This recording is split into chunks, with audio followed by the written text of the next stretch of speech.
I had a breather while Ethan was here, and appreciated his class last week. And I hope you don't mind the fact that this class is just kind of schizophrenic. It's a different class every Sunday, and that's kind of the nature of a lot of people doing a lot of different things. We've had some younger people making an effort to come to our young adult class, so we're trying to keep that class going.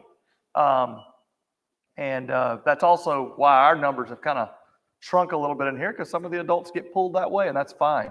We don't kick anybody out of that class if you're getting a little gray in the hair. They will not kick you out of that class, and some of our older members gravitate back to that class because it's a small discussion. Jim had actually, I'm waiting for this microphone to kick in. When I know that's working, then we'll start the Bible class.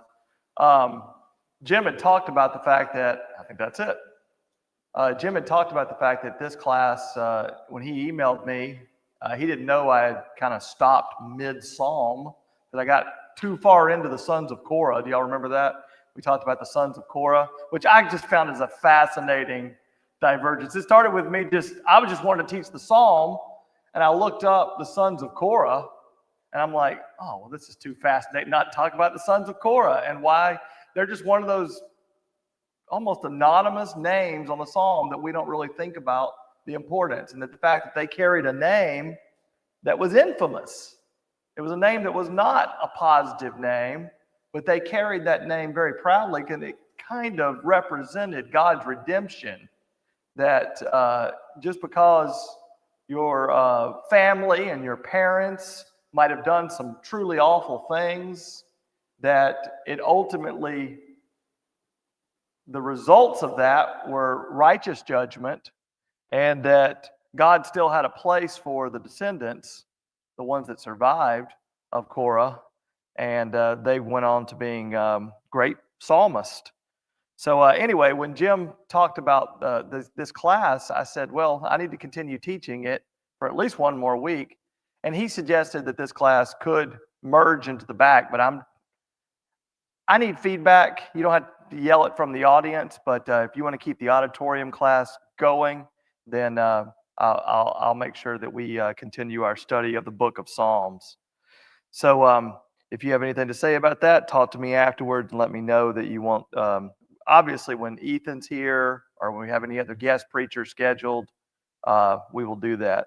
I don't think I'm speaking out of turn. I already announced it Wednesday night to the people that were here Wednesday night that, and I haven't looked at the bulletin. I don't know, Heather, if it's in the bulletin, but we have formally offered the position to Grant Fuller, and he accepted. So, but that's not an immediate solution to our Bible school teaching and preaching shortage right now. He will not be here until January because his wife is finishing up an internship, and we knew that going in, that he wasn't available till January, but he's also got to fulfill his contract that he's finishing with his home congregation. I'm not even sure if he's announced it to his home congregation, but just pray for that family to be here soon, and hopefully they'll find a good home here, and we will be very supportive of both him, Grant, and Ethan, and we will have some reinforcements very soon when it comes to delivering the lessons. I was talking to Ann before about I never feel quite prepared enough for the lessons I deliver. So I really appreciate your patience with me. I'm an over-preparer, as my wife will tell me, and I stress too much about the preparation, but I lean a lot more on notes when I'm the unrelentless pace I'm kind of trying to keep up with right now. So bear with me. And if I need your help, give it to me. And if I make a mistake, correct me. But we're in Psalm chapter 46. And we're going to, just for the purpose of catching everybody up that wasn't here last week, and I don't have the passage in front of me, so I'm going to turn around, so don't forgive me for turning my back on you when we read the psalm. But in Psalms chapter 46, we're going to read verse 1. God is our refuge and strength, a very present help in trouble. Therefore we will not fear, even though the earth be removed, and though the mountains be carried into the midst of the sea, though its waters roar and be troubled, Though the mountains shake with its swelling, Selah.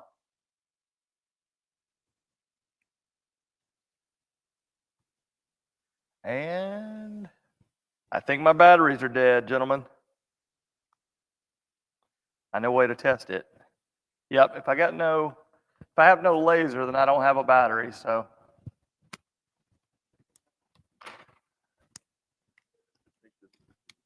Okay. Well, no, that dongle's probably not plugged in. I switched the dongle. So I need a battery for that. But y'all can change it for me. So just flip the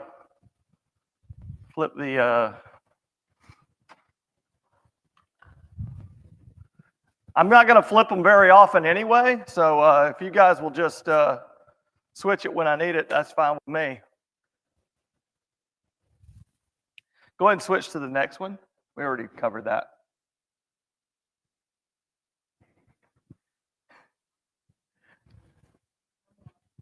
Let me see if I can, this will be easier if I can do it. Here, let me see if I can find I can do this. You guys don't know this, but I do this for a living. Fix people's technology problems on the fly.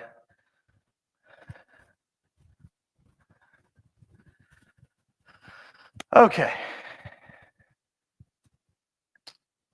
Well, let's just go ahead and talk about those first 3 verses. We talked about how God is a refuge, God is a strength, and that word refuge is often translated in other versions as what word? We talked about this being Martin Luther's, one of his favorite psalms, and there's a very famous song written by him. Fortress, a mighty fortress. You want me to switch? Well, I've already switched now, so I'm gonna have to use this through the Bible class because I switched it up there. But I will switch for the next one. Grab that you see that little piece right there? Yeah, we got to switch that when we're ready. But this is fine for now. Thank you, Matt. So yeah, he talked about the fact that God is a refuge, and that when trouble is coming, we run to that refuge. That is where we find our safety, even when the world seems to be shaking and falling apart. This is the symbolism that these first 3 verses are supposed to bring to mind. A safe place to hide. And we think about, are you watching the storm warnings? Are you trying to track that thing, trying to figure out if it's going to come this way or not? And, there's always 15 paths it can take. And there's one of them always that comes right through Savannah. And you're like, well, there's a chance this is going to be the one. I always think about all those 120-year-old houses downtown. I'm like, well, we haven't had a direct hit in 120 years, evidently, because all those wooden houses are still standing. But then I always think about that 100-year storm. But this is the idea that there is a place in every city, and the people would have understood this when we were writing the psalm.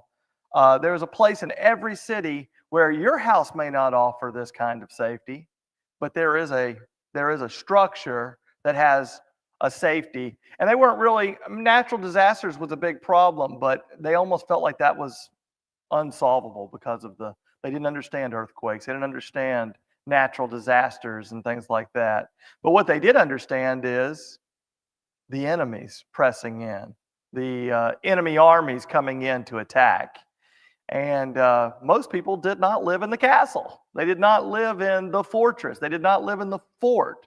I'm not even sure if castle is the right word. We picture medieval castles, but there was a safe place in every city, usually behind walls, usually behind soldiers, usually behind guards and sentries. And God saying, I can be that place for you as a believer in me. So that's the symbolism the psalmist is bringing to mind. It's when our lives feel like a disaster or war-torn, or that we're being pressed in by the enemies. That's when we're supposed to remember that God is for us and can always be found whenever we're in our time of trouble. Our world could be literally falling apart, but for us, I think the psalmist is much more talking about the figurative falling apart.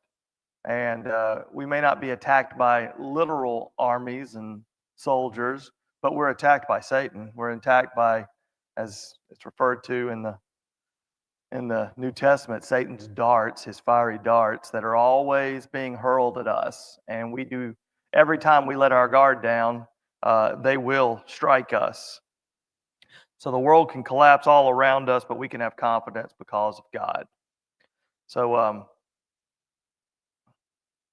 we spoke a couple Sundays ago when I was teaching about how the world, when it's falling apart, Christians seemingly can go two ways with that. And it's always a marvelous thing for me to see that when someone loses someone or when someone goes through a terrible, terrible time in their life. And there's two phenomenons that I see happen. And that is that person seems to even be drawn closer to God. And they realize how God can get me through this, that God never promises that we will not face tragedy in our life, that we will never face. One of the big problems with all the prosperity gospel is that eventually all those prosperous people are still going to die. They are still going to end their lives. And it's probably not going to be pretty at the end. It's not going to be comfortable. It's not going to, we like to imagine that, we'll just one day peacefully go in our sleep and you won't even be sick the day before. You'll just go and everybody will be gathered around your bed. It'd be wonderful if that's the way we got to go and we got to go on our own terms and got to choose the moment. But ultimately, any preacher that's going to preach about how Christians are shielded from all the terrible things of life, well, it's not doing a service to what God has promised. And God has promised that this world is going to be hard on us. It's going to be difficult on us. But ultimately, if we cling to Him, He's going to get us through it. And He's going to reward us for it. But there's a second way we can go. And you see this also. I remember one of the statistics I read about marriages statistically do not have a good percentage of surviving the loss of a child. I don't know if you've ever read about that and looked at that up. And this is a mother and a child who didn't do anything to deserve to lose their child. But because of the difficulty of that situation, tears a marriage apart. And it's the same thing with our relationship with God, that those terrible things can cause us to lash out, cause us to be angry, cause us to be bitter, cause us to blame, cause us to take out our frustrations on others we come into contact with, and we do that to God Himself, that we ultimately forget all the blessings that God's given us. And that's why the Psalms are full of two things. They're full of complaining and saying, God, take my complaints, listen to them, understand that sometimes I'm even angry with you, but understand why I feel the way I do and help me through it. Even Christ, what did He say on the cross? Oh Lord, why have you forsaken me? He felt that way. In a moment, He felt that way. And it's a human thing to feel that way, feel forsaken. There's been moments in this, the Central Church of Christ needs some good fortune. We need a lot of good fortune. Because I look and I go, I can't put my finger on, why we lost 4 elders. I don't mean lost them in the sense that, they ran off or they just didn't want to be here. Life happened. A lot of elders just said that their age was getting to the point where they needed to be closer to family, or they needed to go take care of someone, or they needed to be closer to, they thought more people were going to live near them, and they turned out that to see their grandkids, they needed to live somewhere else. And, I told a lot of preacher candidates, I said, I know this sounds bad. We've lost 4 elders in the last couple of years. And I said, but I can't point to anything that any of them were unhappy with us or mad about or frustrated about. It's just circumstances. We haven't had a lot of good fortune. But I also think that's a lot of challenges that we've been asked to step up and take care of. And we've been asked to, that doesn't mean that we're going to stop being the church here in Savannah. So, it's really easy though to turn that into, well, God, why don't you care about our church? Why are all these other churches doing well? Or why are these other churches not struggling like we are? And then we realize, well, there's a lot of churches that are struggling right now. A lot of people in the world that are struggling right now that are trying to be Christians in a world that just doesn't want us to be Christians. It doesn't want us to speak up. It doesn't want us to go into their neighborhoods and share the gospel. And realize that God hasn't forsaken us. It sometimes feels that way. But the second way is expressed here in Psalms 46, and we're going to read through verses 4 through 7. Sorry, I know we missed some of this. We've talked about this already. So Psalm chapter 46, verse 4 through 7 says, "There is a river whose streams shall make glad the city of God, the holy place of the tabernacle of the Most High. God is in the midst of her. She will not be moved. God shall help her just at the break of dawn. The nations raged. The kingdoms were moved. He uttered his voice. The earth melted. The Lord of hosts is with us.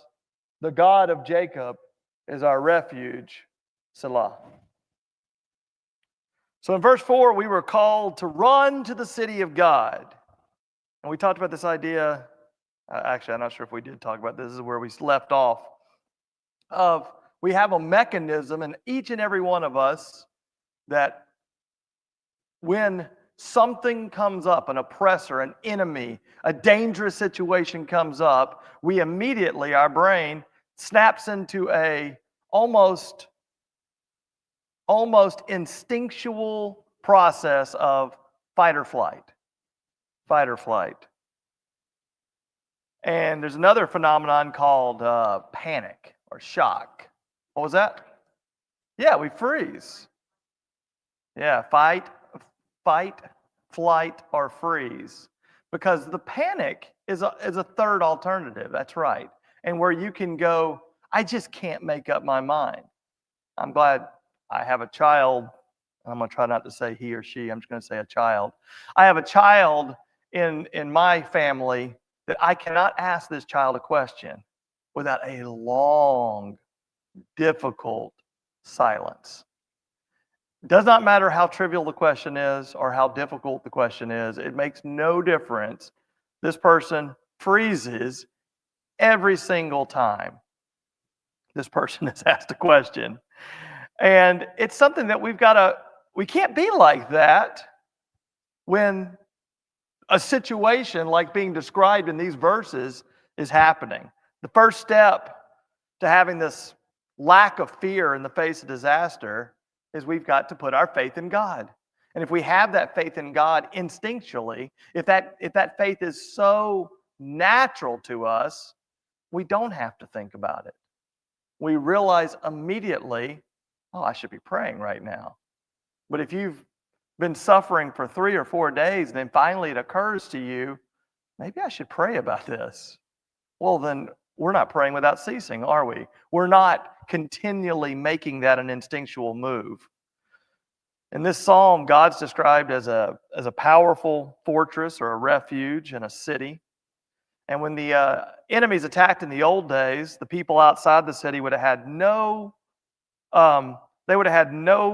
confidence living outside the walls.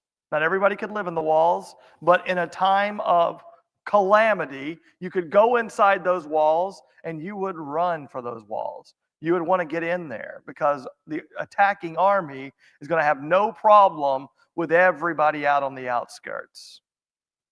We can't stand outside the fortress of God and think we're safe because God is our fortress. Now, when I hear people today say they know they need God, but they don't need His church, this is what this kind of reminds me of. I'm going to live out here in the world, and I'm going to say things about God. I might even occasionally read the Word of God. I might try to be kind of a on my own Christian. I'm going to be my own preacher. I'm going to be my own teacher. I'm going to be my own mentor. I'm going to be my own person I pray with. And when I hear people say that, I think, well, you're throwing away the fortress that God has created for us. Because if you think about it, when times have been difficult and times have been hard, if you've belonged to a church with a really good fellowship, a church that really does have brothers and sisters in Christ, you don't feel alone in those moments. Church won't allow you to feel alone in those moments. It is your family. And they share in the pain. They shoulder that burden with you. Responsibility is first placed upon us to go to the refuge. That's a clunky way to say to go to church, but you don't go to church. You are part of the church. Yes, we meet in this room, we meet in this auditorium, but ultimately the assembly is so that we can create those relationships that will allow us to have the refuge of God's safety when we need it. It's something we've got to do. It's a work we must do. Just because we run to the refuge, does that mean we saved ourselves? We saved ourselves? Yeah. God created the refuge. God created the safety. But notice, this psalm, again, reinforces this idea of how grace works, that there still is something I've got to do to access God's grace. God does not give grace to those that reject Him. God does not, that's what the Psalms are continually talking about. There is a righteous judgment if we refuse to go into His refuge, if we refuse to be a part of His body, if we refuse to live within His concepts of what is right and what is wrong. We don't get to say that we saved ourselves. Again, I always use the analogy of the Red Sea. Baptism is kind of like the deliverance of the Red Sea. And you think about those people walking across that dry land to the other side, and I guarantee you they did not dance a jig at the other saying, we did it. We saved ourselves, with the water still standing up in this miraculous 2 walls of water. I guarantee none of the Israelites said that. They said, we followed what God gave us, the path. He gave us a path when there was no hope, when there was no chance to be saved. And we walked across that dry land, and God did all the work. He did all the work. But ultimately, if I would have stood on the wrong side of the Red Sea and said, God, I want you to save me right here. I want you to save me where I am right now.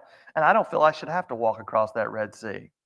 That's not what God wanted them to do. God and Moses led them across the Red Sea.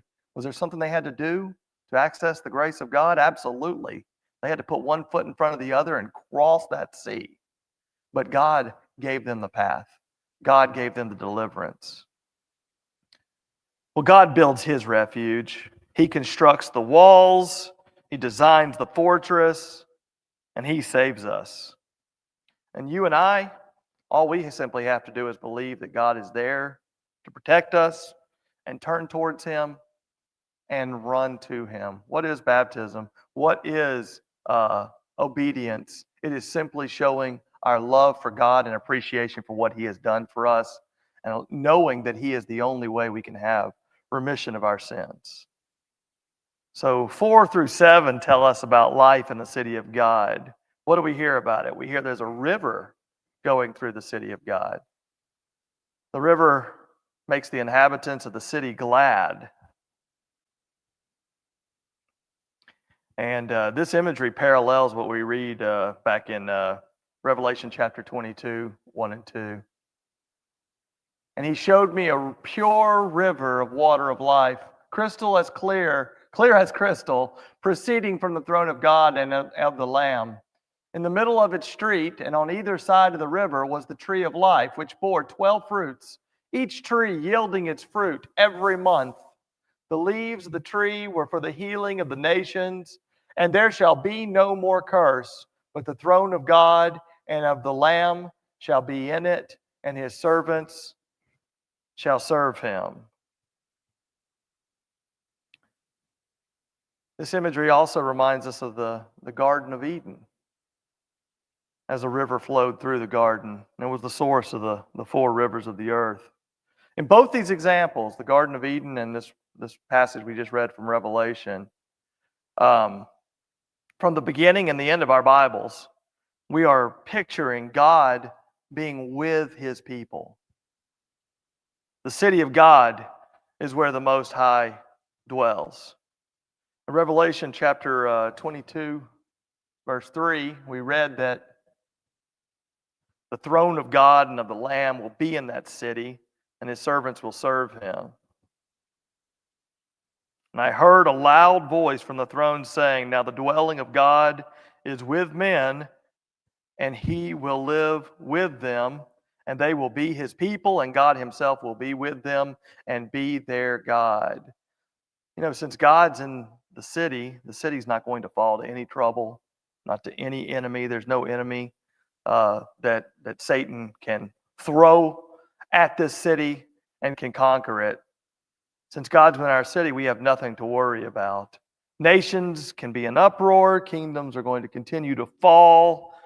Turn your news off if you don't want to see that, because it's happening all around us to this day.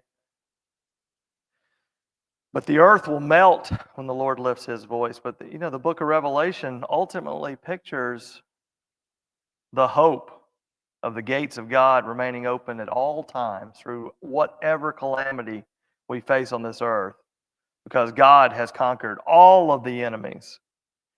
The writer of this psalm doesn't look to the end, but he's looking to the present, what's going on right at that moment. He knows his God can destroy kingdoms at the mere sound of his voice. And all of this was physically true under the old covenant. God was pictured as dwelling in the tabernacle and eventually in the temple. These were holy places. This was truly a sanctuary. Since God was with his people, the nation of Israel would not fall as long as that temple stood. And God allowed that to be how he interfaced with his people. But of course, we know that was the old covenant. And the people under the old covenant misunderstood. They thought that God dwelled with the people regardless of their actions, regardless of their rejections and their motives. And Jeremiah identifies this problem. If you'll turn to Jeremiah chapter 7. Jeremiah chapter 7, we're going to read verse 3 and 4. "Correct your ways and your deeds, and I will allow you to live in this place. Do not trust deceitful words, chanting, 'This is the temple of the Lord, the temple of the Lord, the temple of the Lord.'" You know, God was no longer with the people when they disobeyed him. They rejected him. And this is a picture for us to learn today about what we must do to run to the fortress of God and to have God abide with us. Paul talked about this in 2 Corinthians chapter 6. In 2 Corinthians chapter 6, Paul said, "We are the temple of the living God. As God has said, I will live with them and walk among them, and I will be their God, and they will be my people." God, under the new law, does not dwell in buildings made with hands. God dwells within each and every one of us. But this can only be when we open our heart to him and we are obedient to him and we follow his will for our lives by knowing his word and what he would have us to do with each and every aspect of our life. The benefits are great when God is dwelling with us. So to summarize the point of these images described here, the sons of Korah, the author here declares in verse 7, "The Lord of hosts is with us, the God of Jacob is our refuge." This is the repeated picture in this psalm and throughout the scriptures. God wants to be with us. Y'all remember the name of the angel mentioned when he told that Mary, she would have a son? Do you remember the name the angel mentioned? Well, not the name of the angel, but the name that the angel said this son would have. It wasn't Jesus. You remember the word Emmanuel, right? Emmanuel. We can easily forget the meaning of that. God with us. God with us. The angel had said from the very moment that this is how God is going to be with us from now on. We used to have to go to a temple under the old law. We used to have to worship at the tabernacle. We used to have literal assigned priests to deliver our petitions and accept our sacrifices on behalf of God. But these things would be changing because God will be with us through his son, Jesus Christ. You know, we can easily forget how great a desire God has to be with his people.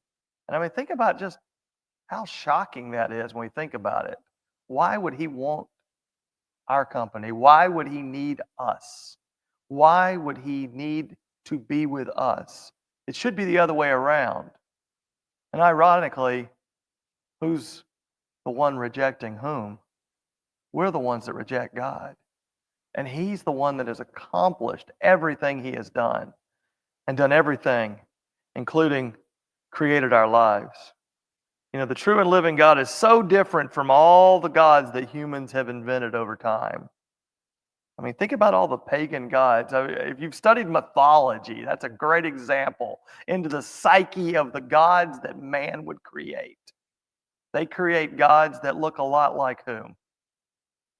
Like us, that commit adultery and are petulant and murder and take things that they want because they covet them. And if you think about, I mean, I don't know if you read a lot of mythology. I've taught a lot of it in high school, and it's really interesting to read because it does say these are the inner thoughts of what men would be like if they were gods. They would allow that power to corrupt. They would not be righteous. They would not seek to. They would seek followers that would just simply have to follow. Slaves of not choosing, but slaves of coercion would be fine with them. We imagine gods, when humans create them, as far away, wrathful, indifferent to people, uncaring, like a lot of our dictator leaders is what we think of them like, the ones that just aren't accountable to anyone. They do whatever they want. But God shows his love and desire to be with us so much that he created us to be with him in the garden. We forget that was the purpose of the garden, where Adam could walk with God, that he could be with God. And only through a rupture of that relationship committed by Adam and Eve was that opportunity at that moment damaged. But yet God did not quit his efforts to have a relationship with us. It's our actions that separate us from God. God does not forsake us. Even after Adam and Eve had separated themselves from God through their choices, their behaviors, the committing of the sin, God still wanted a way to dwell with his people. And we talked about the fact that he used a tabernacle and later a temple. But for us, living in our time, we have Christ. Now God says he abides with us when we're walking according to his Spirit. God is for us and God is with us. In Psalms chapter 7, well, we just saw that, the Lord of hosts. You know that term host here? Has nothing to do with a banquet. What was that? I guess it could. It has that idea, but host is a military term, interestingly enough. And it usually refers to armies engaged in war. And I'm sure there will be hosts of angels one day in the end. But it's a battle imagery that leads us to the final section of Psalm 46. And we'll turn and read verses 8 through 11. Come behold the works of the Lord, who has made desolations in the earth. He makes wars cease to the end of the earth. He breaks the bow and cuts the spear in two. He burns the chariot in the fire. Be still and know that I am God. I will be exalted among the nations. I will be exalted in the earth. The Lord of hosts is with us. The God of Jacob is our refuge. Selah. So what's the overarching theme of these final verses? What are we reminded of? Kind of the theme of the Bible in a sense. That God is going to be victorious. It may not always look like that in our world. We may not always see it if we don't dwell in His Word and listen to His promises and see the big picture of what God is accomplishing. But the overarching theme of these final verses is that we need to be reminded of what God has done, all of His works, and how the Lord is always victorious. The psalmist, son of Korah, here encourages the worshipers to come and see the works of the Lord, verse 8. And the people are particularly supposed to notice the desolation God has brought on the earth. And verse 9 describes how the Lord has gone about the earth bringing an end to war. Interesting. Notice that God has brought an end to the war through war. God will break the bow and shatter the spears. He burns the chariots with fire. God's kingdom will always win the battle. And then comes verse 10, probably the most famous verse from this particular psalm.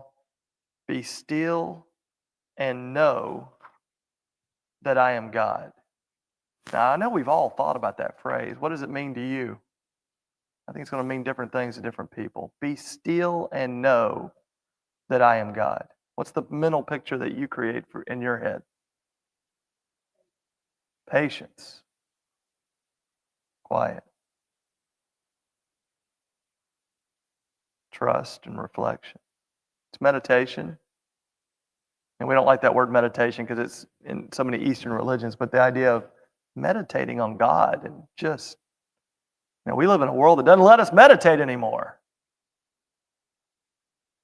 Does anybody else have that weird thing where you wake up in the morning, you're trying to get the sleep out of your eyes, you're trying to focus, and then you reach and grab that ridiculous phone? Does anybody else do that? I do that. And I'm not as addicted as my children and other people I know. I'm pretty good at putting it away. As sometimes you'll text me and you won't get an answer for 3 hours because I've lost my phone and stopped looking for it. But yeah, the world doesn't want us reflecting, doesn't want us thinking. I read an article the other day about the death of boredom and how it's not a good thing for our children. Boredom's a good thing. It does get us into trouble sometimes. The old idle hands is the devil's workshop. I get that idea. But boredom, properly focused, will allow us to consider God. It will allow us to think. It will allow us to get our life back on track, to stop just reacting to the moment, but sit down and ponder what we need to be doing. I think the psalmist here is saying, stop cowering in fear when things go wrong. All the verses that lead up to this are not things that would make me be still and know that I am God. They look destructive. They look scary. They look awful, even though God's in control and God is going to be victorious. But this is what God's trying to remind us. The psalmist is trying to remind us. We can easily collapse under the strain of life because we're not putting our trust in God.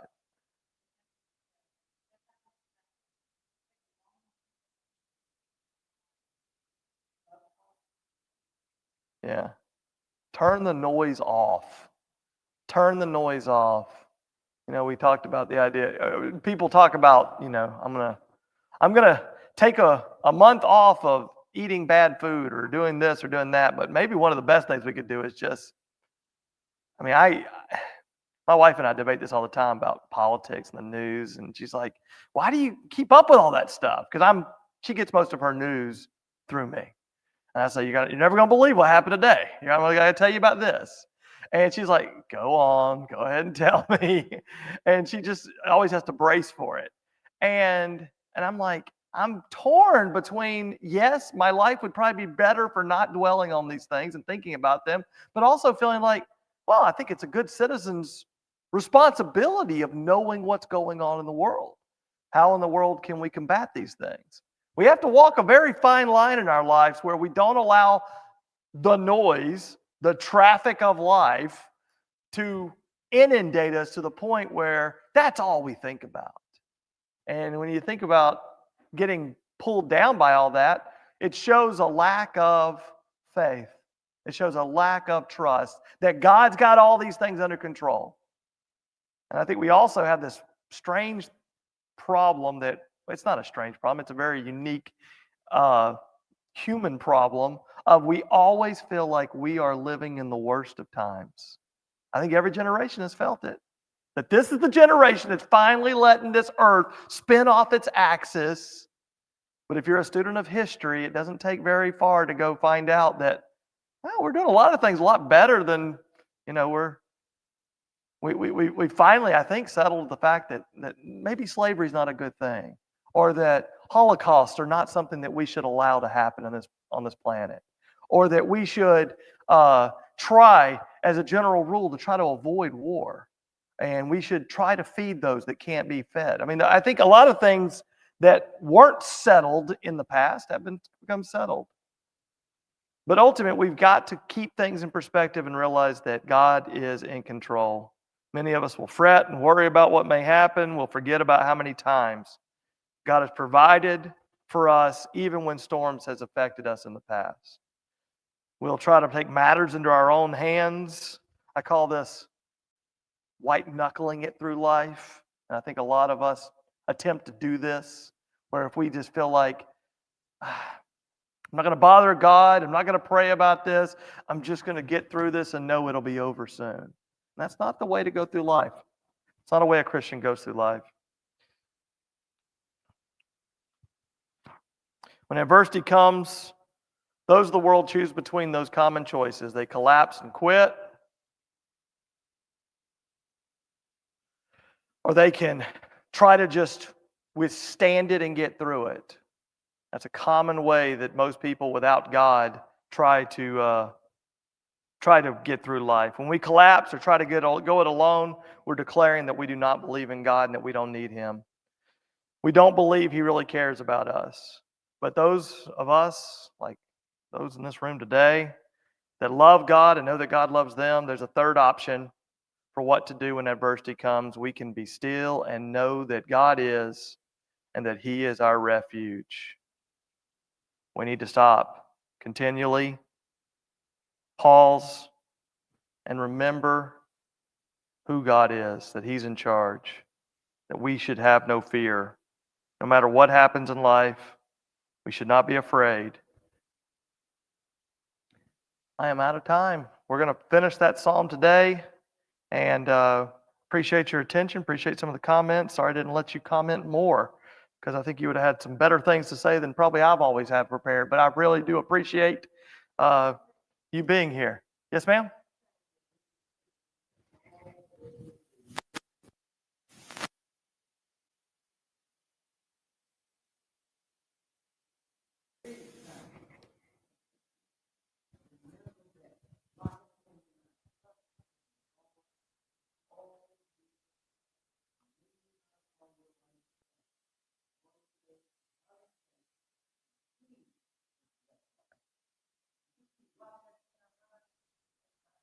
Solves so many problems in life, doesn't it? Solves them all. Amen. Thank you for quoting that. Okay, guys, thank you very much. Appreciate your attention.